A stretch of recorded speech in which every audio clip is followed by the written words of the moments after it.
Akbar learns to carve. Keshav was 10 years old and still learning his work. He could carve simple designs in straight lines and curves. These bells were the most complicated design he had ever tried. Due to all the tapping and scraping around him, Keshav did not hear the footsteps of the emperor. Wow, these bells are pretty. Have you made them? Turning and squinting against the sun, he saw the silhouette of a man standing behind him. Of course, I have made the bells. Can't you see I am carving the stone? The man laughed. Of course. It's just that you look so young. I'm 10. 10? That's really old. I was fighting a war at 13. Now, Keshav could see the man more clearly. Is he a nobleman? Keshav wondered, noticing the strand of large pearls around his neck and rings on his fingers, as the man pointed to the carving and said, That chain needs some work. Before Keshav could reply, there was the sound of running feet and one of the palace guards came up panting. Pardon me, Huzur. I did not know you had come. Then he turned to a puzzled Keshav and glared. Stand up, you fool. How dare you sit before the emperor? Bow to him. Startled out of his wits, Keshav dropped the chisel with a clang and sprang up. Hey, He thought in panic. this man is Emperor Akbar. He stood there watching Akbar with large, nervous eyes. Akbar looked at the officious guard with a touch of irritation. That will do, soldier. Now please leave us alone. What's your name? Akbar asked gently. Keshav, son of Madhav. He replied precisely. Will you teach me how to carve, Keshav? A tousled head nodded vigorously. Then you'll have to find me a hammer and a chisel. Keshav ran to his father, grabbed his hammer and chisel and came streaking back.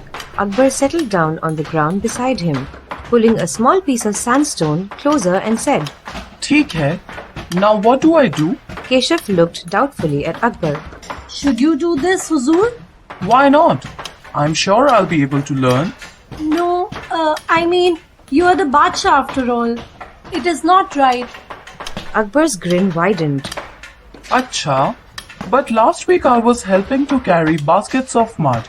This is a much easier work. Still looking doubtful, Keshav sat down beside Akbar and drew a simple pattern of lines on the stone with a piece of charcoal and said sternly, Carve along these lines carefully. Akbar put the chisel on the stone and brought down the hammer with a bang, making a deep cut. No, no. Keshav said hurriedly, Tap the hammer gently, like this. and he showed Akbar how. And half close your eyes as the chips fly up suddenly. Akbar gave a half smile. Ji, Huzur. Keshav smiled back. He had nearly forgotten that the man sitting beside him, frowning at a chisel, was the Emperor of Hindustan. He was enjoying himself, showing off to a clumsy adult. He clicked his tongue in disapproval as Akbar asked. Not good, Keshav? Akbar sat back and watched Keshav at work. Akbar said softly, One day, Keshav, you'll be a great artist. Maybe one day you'll come and work in my karkhanas. What is that? Once these palaces are complete and people have come from Agra to live here, I'll build the karkhanas. These will be workshops where the best artists and craftsmen of my kingdom will work. Miniature painters, carpet weavers, stone and wood carvers. Keshav's smile gleamed back. I'd like to. Akbar got up and said, Get on with your work, son. You will come again, Huzur.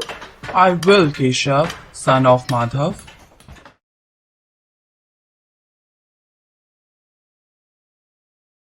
Subscribe now and press the bell icon. Never miss an update.